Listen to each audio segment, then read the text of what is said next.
আচ্ছা, আপনারাও কি আমার মতো এমনটাই করেন? একটু সংসারে বুদ্ধি খাটিয়ে চললেই দেখবেন জীবন সংসার দুটোই কেমন সুখে সমৃদ্ধে একদম ভরপুর, তাই না? আল্লাহর কাছে হাজার শুকরিয়া, জানেন আমরা মেয়ে, আমরা মা, আমরা সমস্ত কিছু পারি। তাই তো আজকে আমার ছোট্ট একটি আয়োজন নিয়ে হাজির হয়েছি উত্তর দিনাজপুর থেকে পায়েল। আশা করছি সকালে ভালো আছেন বন্ধুরা, সুস্থ আছেন। আসসালামু আলাইকুম। তো দেখুন, সকালবেলা থেকেই ব্লগটা শুরু করব ভাবতে ভাবতে আমি কিছুই খুঁজে পাচ্ছিলাম না, জানেন। কারণ কিভাবে কি করব, আজকে তো সংসারে এমন কোনো কিছুই নেই যে রান্না করার মতো। সারা সপ্তাহের বাজার আজকে এই বৃহস্পতিবার দিনটাতে আমাদের করতে হয়।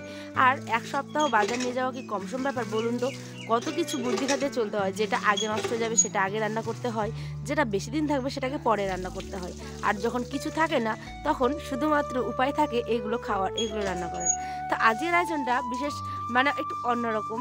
তো চলুন, আশা করছি ব্লগটি ভালো লাগবে। আর ব্লগটি ভালো লাগলে কিন্তু আমার পরিবারের নতুন বন্ধু হওয়ার জন্য আপনার কাছে ছোট্ট একটি অনুরোধ। দেখুন, সকালবেলা উঠেই বাসি কাজ তো করতেই হবে, তাই ঝাড়ঝাঁটা দেওয়া আমাদের যেটা ঘরের কাজ, তাই না? তো এই ঝাড়ঝাঁটা, বারান্দা সমস্ত কিছু ঝাড়ঝাঁটা দেওয়ার পরেই চলে আসলাম আপনাদের সাথে গল্প করতে। আর আয়ান এখন কিন্তু শুয়ে আছে, জানেন।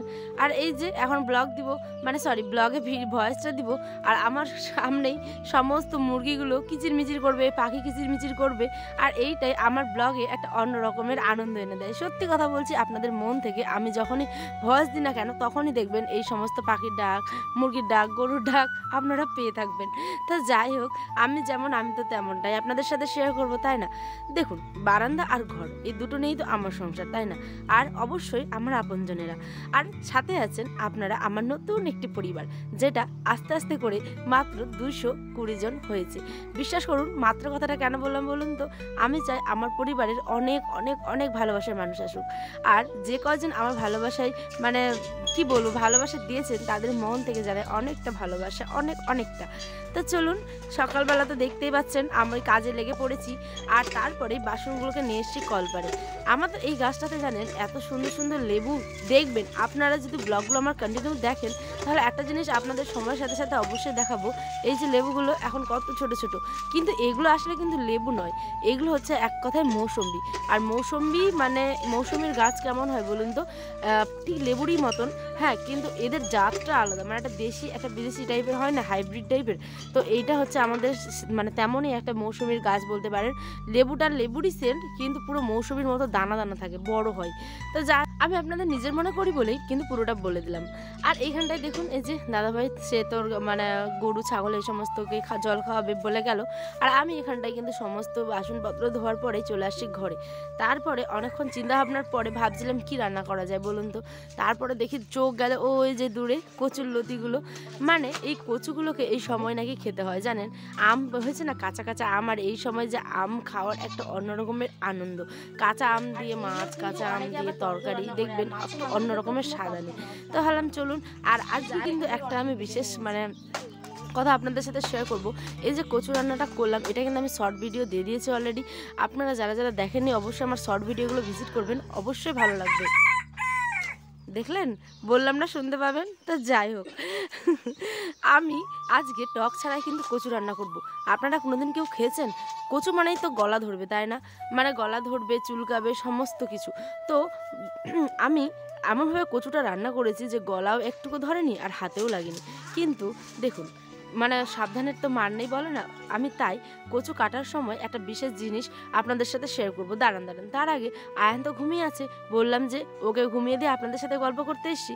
তো ওই তো উঠে খেতে যাবে, তাই না? তাই ওর সাথে একটু আতপ চাল, একটু মুগের ডাল, একটু পেঁপে, একটু আলু, এর সমস্ত কিছু দিয়ে বসিয়ে দিয়েছি হচ্ছে খিচুড়িটা। আর ওই যে বললাম আপনার সাথে একটা টিপস শেয়ার করব, সেটা হচ্ছে এই যে কচু কাটার সময় একটুখানি সর্ষের তেল হাতে মাখিয়ে নেবেন। তাহলে কি বলুন তো, যদিও বা ধরে কিনা পিরপির ভাবটা যদি ধরে তাহলে ধরবে না। আর যেমন আমরা কাঁঠাল কাটি ঠিক তেমনটাই। তো কচুগুলো ছুলতে ছুলতে দেখলাম হাতে না একটুখানি ধরেছিল, তবুও জানেন। কারণ আমি পরে আমার মাকে জিজ্ঞেস করলাম, মা বলছে নারিকেল তেল মাখাতে হয়, তাহলে নাকি ধরতে নেই, ধরবেই না কোনো রকম পিরপিরিটা, ঠিক আছে। তো যাই হোক, কচুর যেটা আর কি নিয়ম, তো সে তো ধরবেই। তো যাই একবারটি গিয়ে আয়নকে দেখে আসি। দাঁড়ান তো, যদি উঠে পড়ে শোনা আব্বাটা তাহলে কান্নাকাটি করবে, জানেন। চলো দেখেতে চলে এসেছি, এসে বসে পড়েছি আবার কচু ছিলতে।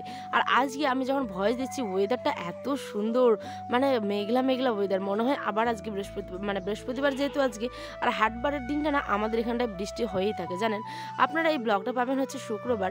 তো চলুন আমি এখানে ভালো মতো করে এগুলোকে কাটা তো হয়ে গেছে, এবার এগুলোকে তুলে একটু আমি ভালো করে ধুয়ে নিই, কলপারে ধুবো। আর এদিকে কালু লালুকে হচ্ছে স্নান করানো হবে। তো ওই যেহেতু সদ্য মা আছে, ওকে তো স্নান করাতেই হবে, তাই আমিও তাড়াতাড়ি করে কাজগুলো সেরে নিচ্ছিলাম। এখানে বারবার ওই দুটো মানে কচুর ইগুলো পড়ে যাচ্ছিল, তাই ফেলে দিলাম। আর এখানে মা কি জন্য আমাকে বলছিল, তো আমি আর মা মানে হাসাহাসি করছিলাম। আর এখানটায় দেখুন বডিটাকে ভালো করে ধুয়ে নিচ্ছে, আবার দেখছিলাম যে আঠা আঠা করছে কিনা। তো মায়ের তো আবার তর্স হইলো না, মা ওটা ভালো মতো করে ওখানে পরিষ্কার করছে, কারণ ওখানে কালুকে স্নান করানো হবে। তো আমি বললাম ঠিক আছে তুমি পরিষ্কার করো, আমি ঘরে গিয়ে এটাকে ফ্রিজে রেখে দিলাম, এটাকে রাত্রেবেলা রান্না হবে জানেন। তো রাত্রে বলতে না, ঠিক বিকেল রান্না করব। আর এই মানে শর্ট ভিডিওটা কিন্তু অবশ্যই আমি দিয়ে দিয়েছি, যারা যারা দেখেননি দেখে নেবেন, আর কেমন লাগবে অবশ্যই কিন্তু কমেন্টে জানাতে ভুলবেন না, ঠিক আছে। তো চলুন এখানে আমি সমস্ত কচুগুলোকে ভালো করে ধুয়ে নিচ্ছি। এটা একটা বড় বালতি হোক বা অন্য মানে বড় বাসনে ধুতে হতো, তো যেহেতু আমি তাড়াহুড়ো করছি তাই ছোট্ট বাড়িটাতেই ধুয়ে নিয়েছি। আর ব্লগগুলো দেখে আপনারা অনেক ভালোবাসা দিচ্ছেন, সেই কারণে আপনাদের অসংখ্য ধন্যবাদ জানেন। কিন্তু আপনারা একটা জিনিস হয়তো লক্ষ্য করেননি, আমার শর্ট ভিডিওগুলোতে রিলেটেড অপশন যেটা ছিল, মানে রিলেটেড ভিডিও দেখবেন, যখন আপনারা শর্ট ভিডিও দিবেন তখন কিন্তু ওই অপশানটা থাকে। তো ওখানে একবার আপনারা আমার যখন শর্ট ভিডিও দেবেন উপরে দেখবেন যে স্ক্রিনে কোনো একটা মানে ভিডিও চলে যাবে। তো ওইখানে যদি আপনারা আমার ব্লগগুলো দেখতে চান, ওখানে ক্লিক করলেই কিন্তু অবশ্যই পেয়ে যাবেন। তো এখন বাজে হচ্ছে গিয়ে 4টে, 4:30, 5টার মতো। আমি আয়নকে একটু মানে দুধ, পাউরুটি আর একটু চিনি দিয়ে মিক্স করে খাইয়ে দিলাম। তারপরে এসে পড়েছি কচু রান্না করতে। দেখুন বালতিতে ভালো মতো করে তো কচুগুলো ধুয়ে নিয়েছি, তারপর এটাকে লবণ আর হলুদ দিয়ে দেবো মানে সেদ্ধ করতে। আজকে ব্লগটা বেশি বড় করিনি জানেন, এই তো মানে তবুও বলতে 8 মিনিট হয়ে আছে। কি করব বলুন তো, আপনাদের সাথে অল্প গল্প করলেও তো মনটা ভরে না, তাই না? দেখতে কখন যে 8 মিনিট চলে যায়, আমার কথা বলা চলে কিন্তু ভিডিও শেষ হয়ে যায়। তো কি আর করা, আলু দিয়ে করেছিলাম কচুটা, তাই আজকে আবার আমার আলু দিয়ে মানে কচু খাওয়ার ইচ্ছে করছিল। তো ভাবলাম চলুন একটু হলুদ লবণ দিয়ে তেলের মধ্যে আলুগুলোকে ভালো করে ভেজে নিই, তাহলে কী হবে, ভাজতেই মানে লো ফ্লেমে যেহেতু ভাজছি একেবারে নরম হয়ে যাবে জানেন, তাহলে পরে আর এটাকে সেদ্ধ হতে সমস্যা নেই। দেখুন বলতে আমার আলুগুলো প্রায় কমপ্লিট ভাজা, এরপরে কচুটাও রান্না হয়ে গেছে, কিন্তু ওটা শর্ট ভিডিও দেখে নেবেন। আর এদিকে রান্নার পরে কিন্তু এই কাজটা আমার না করলেই চলে না। এই যে অল্পখানি ফিনাইল দিয়ে দিলাম আর হালকা একটু জল দিয়ে দিলাম, দিয়ে এই যে ভালো করে বারান্দাটাকে মুছে নিচ্ছি, কারণ এই গরমে যা মাছের উৎপাত বেড়েছে ভাবতে পারবেন না। কাটা ছেঁড়া সমস্ত কিছুই তো এখানে করতে হয়, তাই না? মানে সবজি কাটা আর কি বলছি, সবজি কাটা, রসুন পেঁয়াজ সমস্ত কিছু এখানটায়। তো সেই কারণে বারান্দা ঘর এগুলোকে ভালো করে পরিষ্কার করলাম। আর দেখছেন পরন্ত বিকেলের রোদটা যে আমার বারান্দায় এসেছে, তো আরও মানে প্রচুর গরম লাগছিল। তো যাই হোক, আজ এই পর্যন্ত, দেখা হবে অনেক একটি সুন্দর ব্লগে।